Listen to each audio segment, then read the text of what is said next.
it's only really two moves in solar that we could do to expand our business: increase lead flow and increase conversion. Like that's it. You've already worked on increasing conversions and you've done a great job of that. And so you kind of skip the first step. But increasing lead flow, we do by two things: work on referrals, which you're already doing. We can still strengthen that process and continue to push that process. I have more strategies for that same exact process. But then also having a setter is going to be like a lifesaver for you. Here's why. When people think about a setter, they just think about the person only calling to, set cold appointments. And that's true. That's what they will do. But for them to double confirm all the appointments that you do have, for them to be able to call all of your referrals, for them to be able to really always assess your book of business from leads that didn't sit last month, 2 months ago, 3 months ago, basically always staying in contact with people who've ever been on your schedule, even if they didn't sit. You don't have time to chase all these people. But this person's designated job is to call brand new leads. Anything that's on Shane's calendar, I'm going to call and confirm before he goes out there. Anything that Shane's closing, I'm going to call and do the congratulations call and say, hey, if you have any questions, here's his number, here's our number. Sometimes Shane's really busy because he works a ton of referrals, but I'm also here as a point of help for anything that you might need. And then also post install. So we talk about referrals, but even if you don't get the referrals at the presentation, after install, to have this person still doing the outreach, A, for customer experience, B, to, hey, we know you got installed last week, just wanted to check in again. Shane sends his thanks, his congrats on you guys going solar, but I just wanted to check in and see how the installation process went, just to make sure everything went smoothly and you guys are 10 out of 10 happy. And once they say, yeah, everything was smooth, they're pretty quick, we're 10 out of 10 happy. Perfect. Okay, great. We do want to let you guys know again that we still do have that referral program. Right now, we're giving X amount of dollars for each one. And then she just puts that final attempt right at the peak moment where they're like, man, the guys were great. They came, assuming that we didn't leave boxes in their yard or anything like that. But if they had a great experience, we're pushing one more time for that. But not even, it doesn't stop there. We're going to call them again in another 60 days. Because once they get a good bill, 60 to 90 days, a good cycle of the system, that's when they can really see the value. But by that time, we're focused on like all new clients. We don't really think about them like that anymore. But this person takes off so much time off of your plate of just trying to keep up with all the people that you basically already served or already about to serve. Because if you can focus only on closing and have someone else do the cat and mouse, chasing, confirming, follow up, requesting referrals, etc., then mentally your slate is so much clearer. And then that element of burnout isn't there as much because you're thinking more linear about just one thing, about showing up and closing. Now, obviously, you'll still have some contact or a lot of contact rather with clients, but when you have someone else to kind of help with that, like it's a different ballgame. I can go into more detail on the different strategies that a personal setter could do for you, but what are your thoughts at a glance? I actually love that idea a lot. I just got my they call it solar success coordinator, right, assigned to me on the first. So I'm seeing where the boundaries are, what she could do for me. She's gonna be actually helpful to alleviate the extra pressure of, staying on top of every deal. So she did go through my stage 4 pipeline, basically deals that I signed that's not moving into, design and everything else.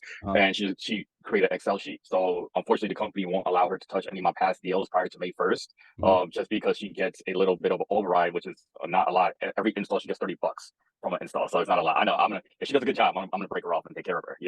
But so I'm gonna see. So right now we was discussing prior to the first expectations, and then how I would like her to reach out to my homeowners. And I brought up when I do sign them up, I would love for you to reach out and do a welcome call, basically, because I'm going to talk about you, saying that, hey, look, you're my partner, you help me because I'm running so many appointments during the day. Sometimes you won't be able to get a hold of me, but you'll get a hold of Lindsay, right? So she coordinates everything and makes sure everything runs super smooth for both of us.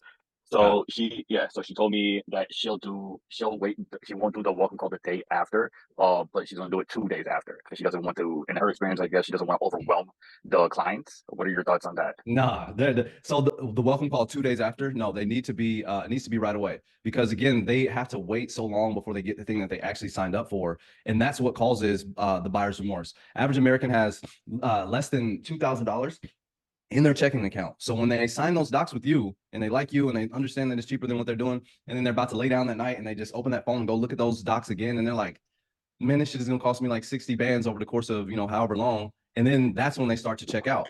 So, but that's why we want to be there like an hour after the sale, and then 24 hours after, because studies show that's when the buyer's remorse kicks in. Between that first hour that after we leave and that 24-hour mark is when those type of feelings arrive. So we want to be right there to constantly remind them of why they did it, and how it's actually helping their situation and not hurting their situation.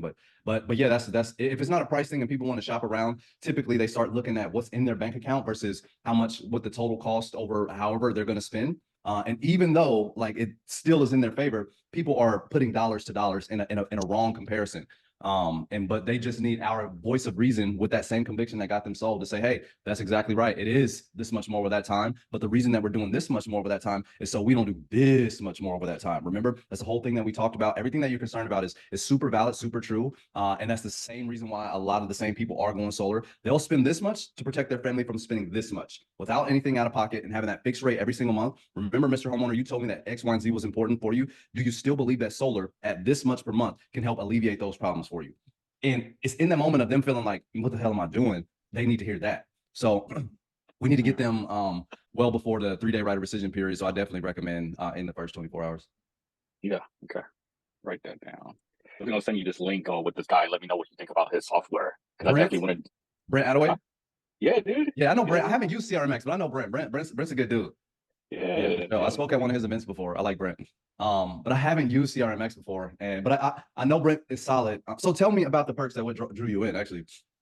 I think it's just more of the automated stuff, right? So like my number or whatever will be set up there. You know, I can do everything on there. Create an email, create a drip campaign for every stage of my prospect from sign-in. You know, we can always hit him with a drip, a weekly drip, just keep him on board, in tune with what's going on in the energy sector and so on and so on, and inflation. So they're always my damn shit is going up, right? Let me stick this shit out, right? With solar. And once we get to installation, then we could hit them up with, newsletters and so on and so on. So no matter, and then call to action for referrals and stuff like that. So everything's coming to me. So I really like that automated process. And then you can also schedule text messages. So with his program, so I could simply send out, a text 3 days later, 7-day follow-up text, checking, hey, I didn't forget about you, yada, yada, yada. So those are all things that might help me pull through, get to a higher pull through percentage. Because right now I'm doing about 71% pull through, Okay. And I feel like honestly with all these things set up, I could probably definitely hit to like 77 to 80%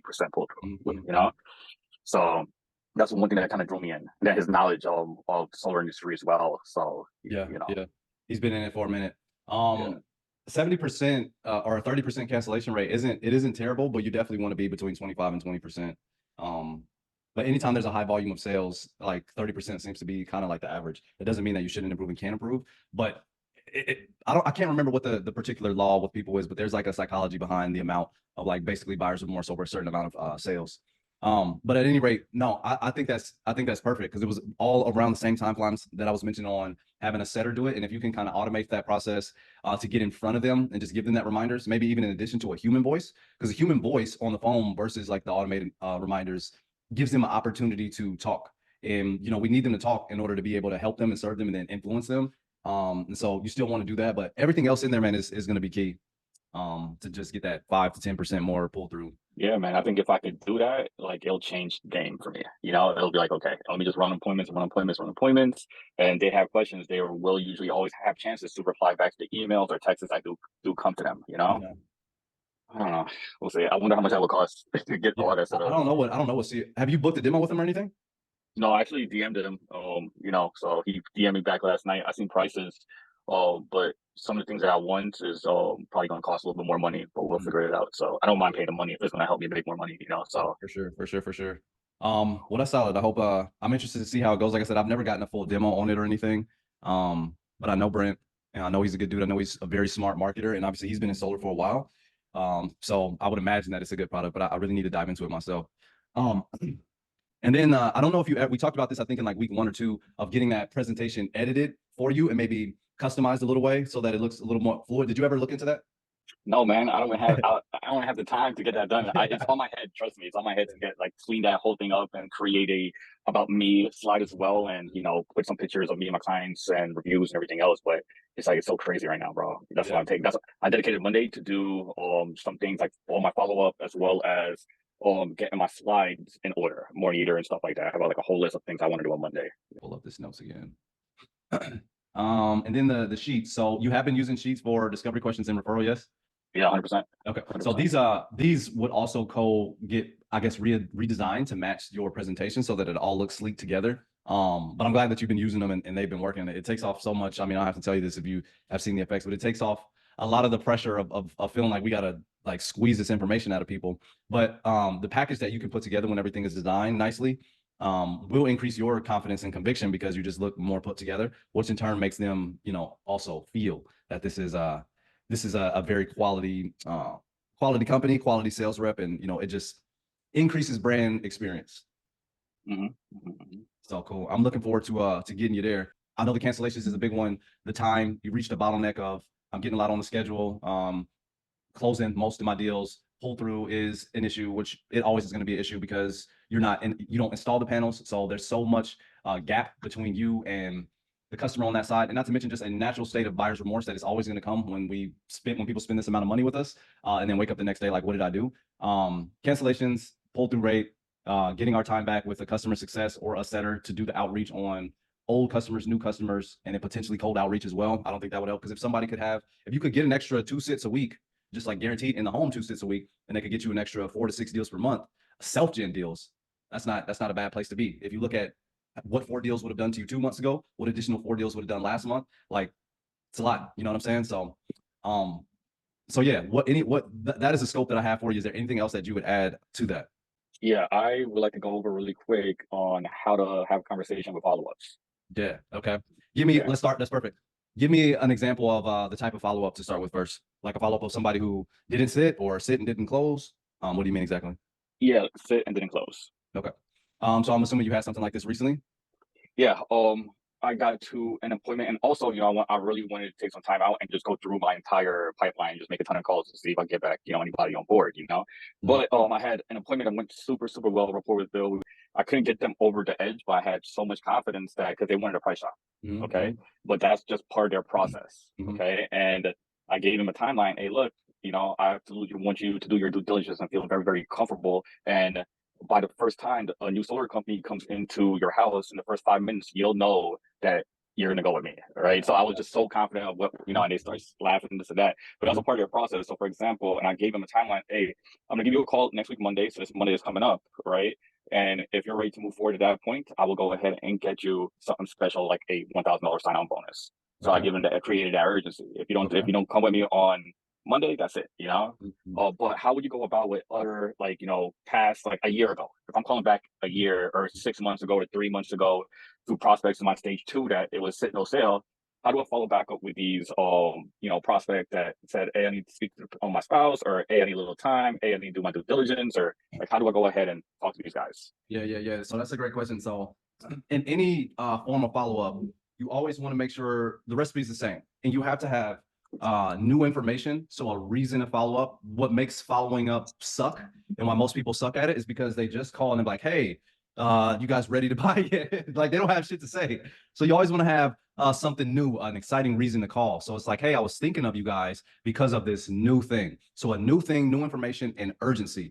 Thinking of you. Here's the reason why. Here's a new thing that made me think of you, but there is a deadline on this new thing that made me think of you. That's the recipe for following up. Never call anybody to follow up unless you have that format down. So in this scenario, actually, I want to backtrack on something that you said. Always give them, especially when you have a good relationship with a guy like that, always say, hey, no problem. Can you do me one favor? Can you make sure that I'm the last person that you talk to before you sign, just to see if someone can beat my offer? And you like me, give my company that final opportunity to match or beat their offer. That's all I ask. And then get a handshake deal on that. And if he can do that, you don't got to do the $1,000, because even if he gets a really good deal and he likes you, knowing that he could get the opportunity to beat that deal with you or match that deal with you, it then becomes a person thing. Like he has to like that other guy more than you, because that'd be the only reason why he would go solar. So that's much easier than relying on just the money. Just always say, hey, no problem. When we get those people who are just like 100%, we get 3 quotes, like no matter what, yada, yada, yada. Hey, perfect. No problem. I feel like we built, quite a good relationship here. Will you do me this one favor? And then make sure they say yes, or they say, what is it? Will you allow me the opportunity when you're done getting those other quotes, or when you find a really good quote, will you allow me and my company the opportunity to match or beat that before you sign with them? Before you sign with that other company. So if you do get 2 more quotes or 3 more quotes, will you make sure you call me last so that I can get the opportunity to match or beat? Now, I'm not saying that my company can, but just want the opportunity to earn your business because I do feel like we've drummed up a great relationship here, and I would love to be able to serve you and serve you and your family, your house, etc. And so my guess is like somebody like how you described this homeowner wouldn't have any problem, giving you that last call to be like, hey, this company beat you by X amount. I just sent you a picture. Like, what can you guys do about that? And then if you are able to come down on price that much, absolutely match it. Or a lot of times you'll find that they couldn't have anybody else that beat it enough to where it was worthwhile, that they wanted to go with them. Like they'll see that they had cheaper equipment or, smaller panels or something was off to where they realized that your offer was best. But that I found over time has helped really far more than the money, if that makes sense. Yeah, 100%, 100%. I've been in, I already set that whole thing up for those other reps that will be coming in that they're like, oh shit, no. Because I told them, information to look out for, right? Yeah, so I think I feel good about that deal, but I don't, nice. and I also don't feel like it's a smoke screen as well. So sometimes it'll be a smoke screen or whatever the case is, but I don't feel like it is. So yeah, I mean, I don't know. I've been doing sometimes the people that you've had the best time with also they surprise you, dog. They surprise you. Yeah, They you gotta take the surprise you. emotions So out of it. yeah. But fingers crossed, fingers crossed. And then maybe just shoot that text. You know what I'm saying? Shoot that text like, hey, by the way, again, if you do find somebody, this might be something that you should shoot like today. If you do find that lower proposal, just give me and my company the opportunity to match or beat it before you sign anything. Just in case, Okay. But does that make sense about the format? So Yeah. hey, I was thinking about you, new information. New information could be saw that the rates just went up in your area. We have this new special, this new program, and you can always make up a new program. And you should have a program that you are running every single month based on whatever type of incentives that you can provide, whether from the company or for you, right? So that's the thing about brokering deals is you should always have a special. It's May, and we got a May special, a Cinco de Mayo special, where we give X amount of dollars back, or we pay X amount of solar bills. So it doesn't have to always be $1,000 or $500 cash. It could be in the same amount. We're going to pay for 3 months or 4 months or 6 months of your solar bill. So whatever their leasing bill is, you just send them a check for that amount times 6. And in their mind, it could literally be cheaper than $1,000. But some people would go like, they look at something like that, like having no electric bill at all, or only that utility, charge of 20 bucks, 12 bucks, whatever it is for throughout the summer months as like a super win compared to the money. So getting creative with what specials am I going to run every month will help follow up be a lot easier. It will help closing deals a lot easier because you have more urgency. How many different pieces of value and urgency can I put together with what I have right now that can help me close more deals?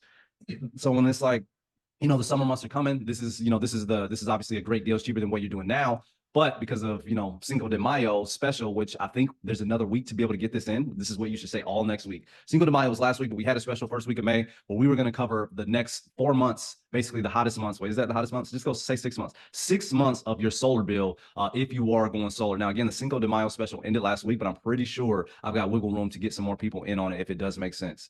And so at that point, the thing that you're selling is like, you won't have you won't pay for power for the next 6 months at all. How much benefit would it be to your finances and to your family if you didn't have any electric power bill at all for the next 6 months?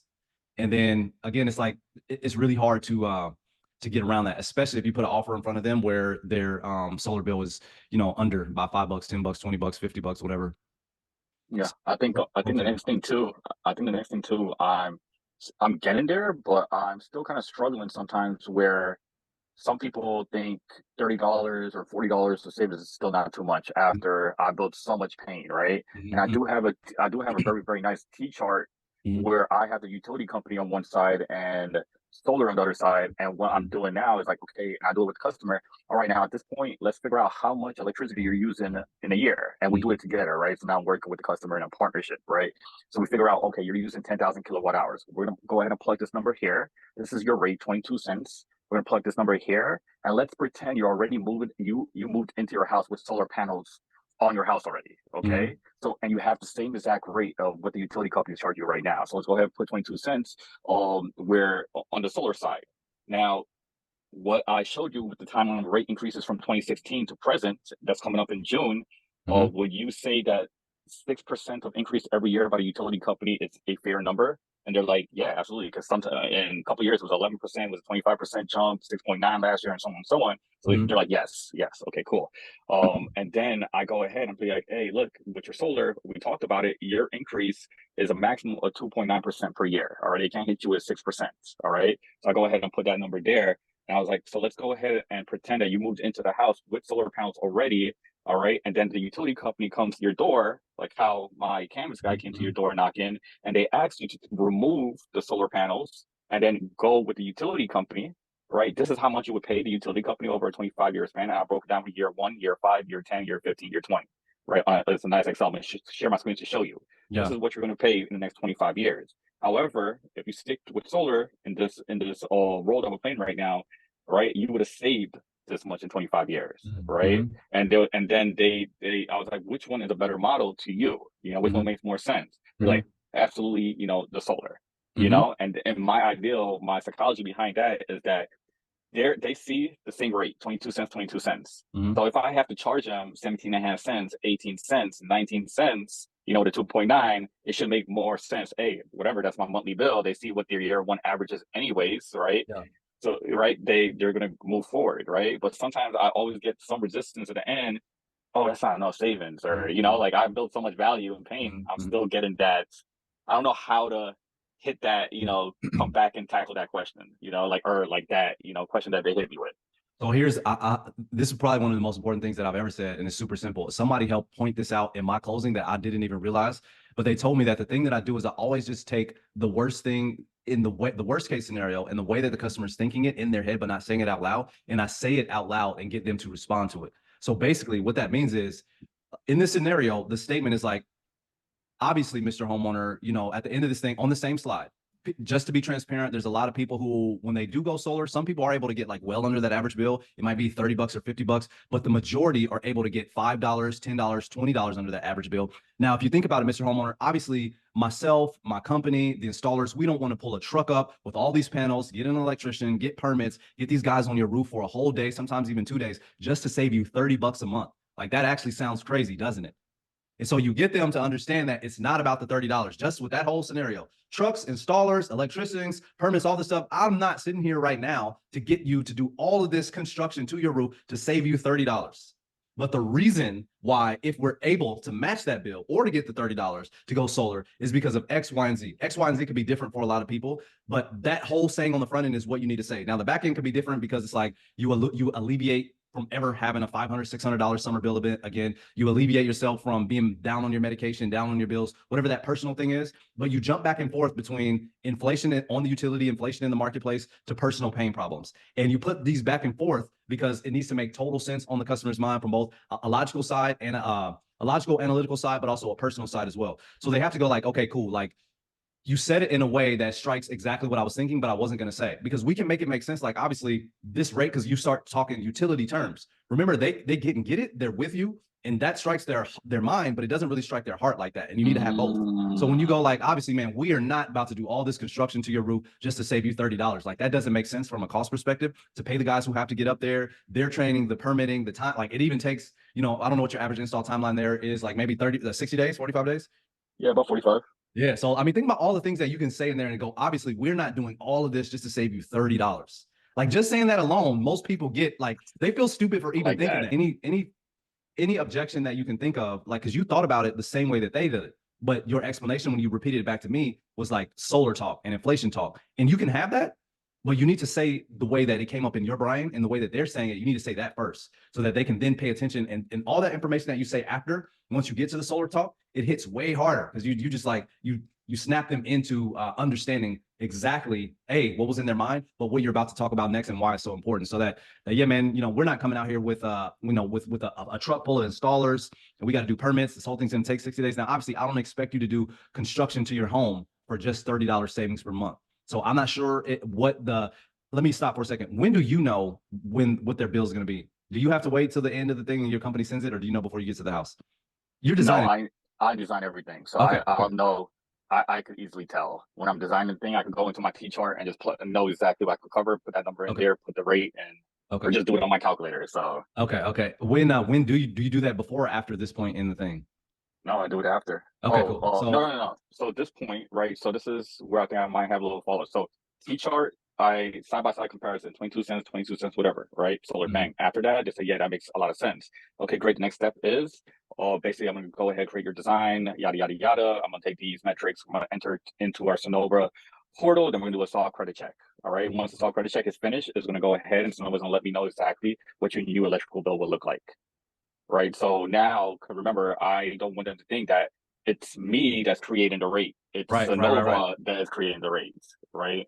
So, and sometimes they ask, like, how does the rate determine? I'll be like, it varies zip code to zip code. Right. So, like, if you would have went down South Jersey, it's a whole, there with JCPL, they have a different rate. You're in PSTG territory around here, you're going to have a different rate, stuff like that. Okay. So Okay. I don't really, tell them or make them think that it's my decision. And someone actually shadowed me yesterday. We closed the deal and he was like, yo, that's the first time I've ever seen so many reactions with a prospect doing your presentation. And even when you was going over Sonova, he was like, I like that, I like that, I like that. And then when we was telling the bill, he's like, damn, PSG is crazy, this and that, So he's like, I've never seen all of that before. I was like, it's because you're never really diving deep into killing the bill and creating a pain point, but yeah, so and he was like, he liked the fact that you don't you make it seem like Sonova is giving the rate and not you. You're just relaying the information. Yeah.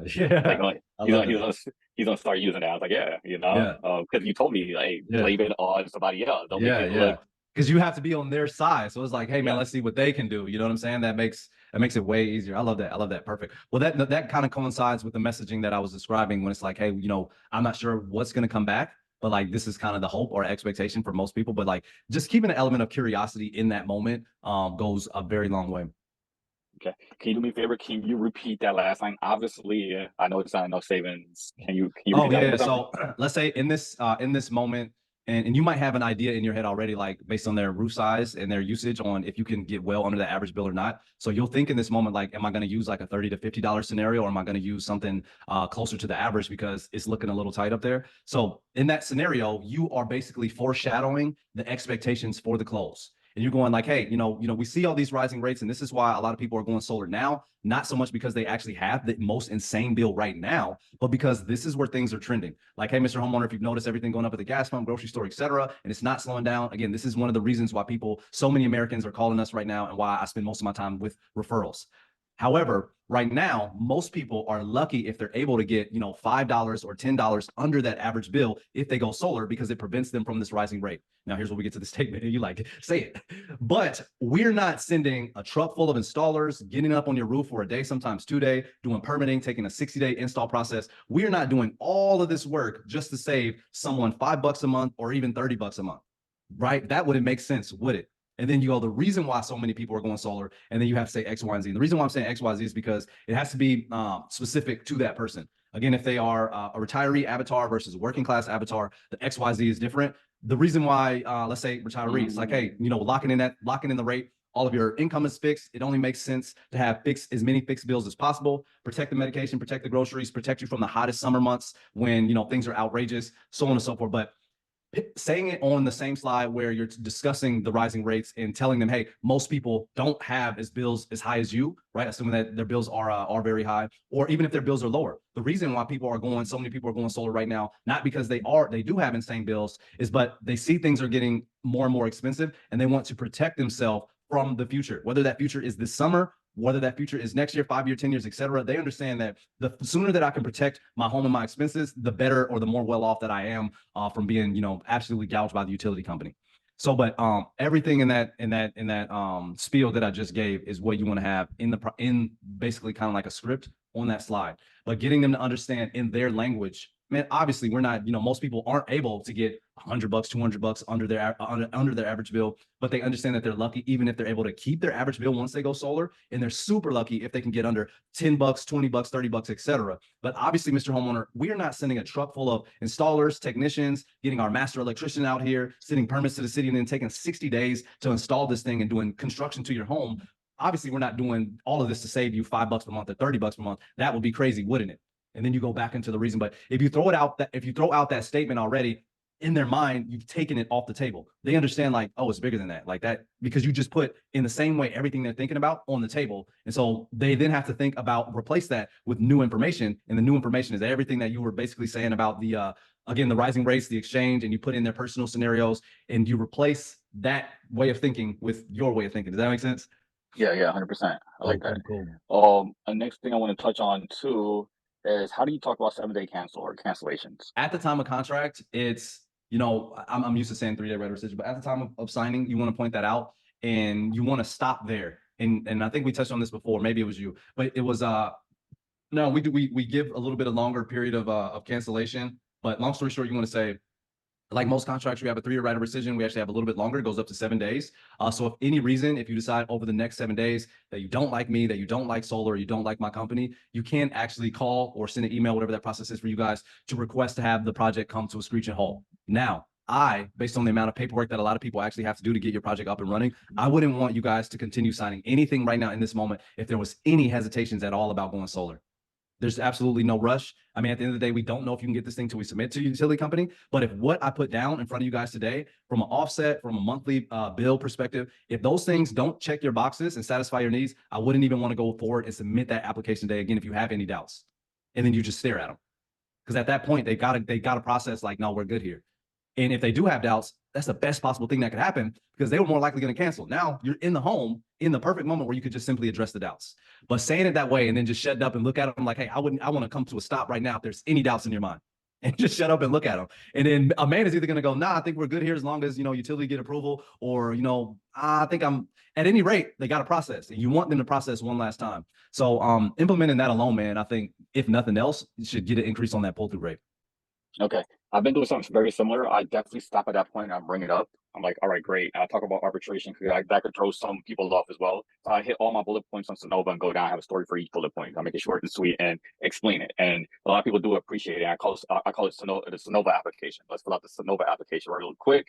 It's a 52 page application. This first page right here is basically the highlight sheet of the entire application. However, I do want to point certain things out in the application. So those certain things I'm pointing out is the buyout, right? From year 1 to year 25. And then the ACH, if you don't serve ACH, this is what your payment jump is, right? But why I do that is because I want to scroll the pages. So, I want them not to be in shock. I want that shock of 52 pages to be gone, right? This is why I do that, right? So that's done.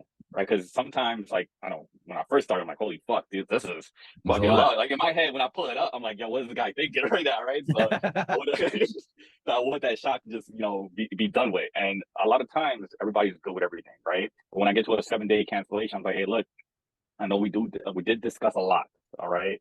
And I'm not the typical consultant that you'll meet in the solar industry, all right? Usually people rush these things and try to get through and go to the next door. I'm taking my time just in case. Just in case the utility company does not approve your applications after this point, at least now you're better informed of what's going on in the energy industry, as well as understand how to really read your bill. All right. But I know that was a lot. This right here, it does give you 7 days to cancel without incurring any fees. However, I would not really want to move forward or from this point on, because it's really not about my time. I'm going to give you my time. This is the time that you have. However, I have a massive team behind me that's going to work really, really, really hard to make sure everything is approved and running very, very smooth. So you'll have the best experience that someone can have through this process. Right. So I kind of bring it back to, hey, it's not about my time. You have my time now. This is what I'm dedicating to you. But we do move forward. You know, it's my team's time that, you know, and I don't want to. How do you feel about that? I think it depends on the person and how you say it, but one thing to consider is you don't want to feel like you're guilting them into anything. That's why I like to keep that moment short and sweet and just stare at them, because I want to put it totally on them. I'm still checking the same box of, like, you know, there's a lot of background team that has to make sure that your plans get approved, and technicians and all that other stuff, yada, yada, yada. But at the end of the day, we want to make sure that you're comfortable with what you're doing. And if there's any doubts in your mind, I would just put a pause on it right now, and then reconvene when it does make sense. Maybe not say that, but like, I would just say, again, I would put less on the team, because then the person starts to feel like they could potentially start to feel like, well, why should I feel guilty about the company doing their job working? Like, I'm the one spending the money you see what I'm saying? Spending the money for the company. Like, forget them. Like, if this is a bad investment for me and my money that I was spend over this time, the company probably spent that money today and didn't feel it, or made that money today and didn't feel it. You know what I'm saying? So I would keep it short and sweet and put it put the ball in their court. So say the same things, but shorter, and just like, hey, but at the end of the day, man, I honestly wouldn't want you guys to sign anything if you weren't totally comfortable. And then just stop right there, because they have to then say something out loud or keep signing. Right. So you want to put it totally, you don't want to feel like you're talking them into it. That's the thing. That moment is all about them making a decision in their mind. So the more things that we say is going to feel like we're trying to talk them into it. But if we just say very little and then not even asking them a question, but like stare at them, which is kind of like asking you a question. If I say something and I just look at you, you feel kind of awkward and obligated to respond and say something. And that's the moment that we want to put them in. It's like, nah, yeah, we're good. I mean, if you guys can do, if you are who you say you are and you match all this stuff, then we should be good, or we're good here for sure. You know what I'm saying? That you'll get the buy-in. Oh, I like it a lot, man. I like that a lot. That could be a reason why I might have some fallout very, very quick because Yeah, of yeah. what I'm saying there. Yeah, because then Uh, I think you give them more things to think about as far as canceling. Because then they start thinking like, damn, well, like I don't want these people to do all that stuff if it don't make sense. So they have the buyer's remorse, which is going to be natural for everybody. But then they have more information to think about with the buyer's remorse. So then they're thinking about, damn, should we hurry up and cancel? Like we don't want them to start doing the paperwork and like. So then they just cancel right away. exactly, They cancel fast. exactly. So I think that's is that what's happening? Are they canceling pretty I quick? yeah, man. Yeah, Yeah, it's definitely some of that wording. It's definitely some of that wording. yeah, for sure. That So makes a the lot ones of who are doing sense. that, they might not even be told. You should definitely call them again. They might not necessarily be totally like turned off from solar and can still be sellable, but maybe they didn't like that final thing because it didn't allow them to process in a way without feeling like they were doing something bad if they had the doubts. No, I So like that. Can you just do me a favor? Just repeat yep, your yep, last yep, sentence yep. for me. Say that again. Can you just repeat your last statement for me with okay, when we go over the 7 days cancel, what do Yeah. you say with the sentence? Because I'm Yeah. gonna Yeah. rehearse this in the car. So the sentence is basically like um so for us, like obviously most contracts, there's a time period where you can cancel, and it's no different for us. You actually have 7 days if you guys think about my exact wording. Remember when I say take out the things that is deep in the back of their mind and say it out loud. So when I say, so if you wake up tomorrow and for whatever reason you don't like me, you don't like solar, and you don't like company, aka wake up tomorrow, because that's when people have the buyer's remorse, when they wake up tomorrow. So I'm saying it now. When you wait, if you wake up tomorrow, I'm also making a joke, you don't like me, or you don't like my company, or you don't like solar, and you just hate everything that we put together today, you can call us and cancel, and we will stop your project.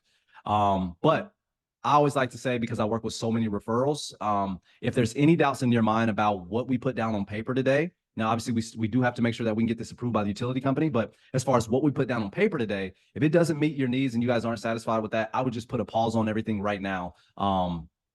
Yeah, I would just put a pause on everything right now if it's not meeting your needs and you're not totally certain about it.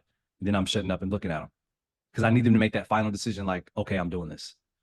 So, but it's best to not overtalk that moment. I'll watch guys go say that, and then they'll go, but remember, we got, and it's like, don't sell. They need to decide on their own, because if they decide on their own, they won't cancel. But if you sell, your feeling is going to go away when you get off the call and leave the home, and then their feeling is going to overpower, and their feeling is going to be, don't do it, because their protective brain is going to kick in.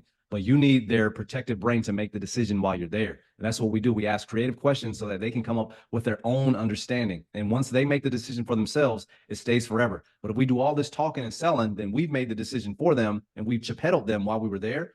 But because they got 7 days to cancel, they will cancel. And even after the 7 days, to be honest, they can cancel all the way up until when glass hits the roof. So we need them to make the decision on going solar at every stage, not us making the decision for them. Our job is just to put the information in front of them that makes sense from a logical and emotional perspective, and then have them make the decision out loud every stage of the way. No, I Make like that. sense? Yes, Makes sir. sense, Yes, brother. sir. Cool. Question for you. Over the 2 months, because our thing actually kind of stretched too much. Out of the strategies that you've implemented from me, how much commissions do you think that you will make off of the things that you've learned from our time working together? Shit, a lot. Last month I hit 13 installs. So what we talking about, So that's good. Right. So I'm definitely pacing a lot. It's the first one that ever had 13 installs in 1 month. I usually always around 15 installs per quarter. That's Nice. so having 13 Yeah. in 1 month, that's ridiculous, Yeah. So Yeah. um And then how many so deals in the past, I think almost 2 months? we have 25 plus 19. What's that? Math. Let me hear Oh, the it's calc. 20. Oh, that's 40, 44 deals. 44 deals.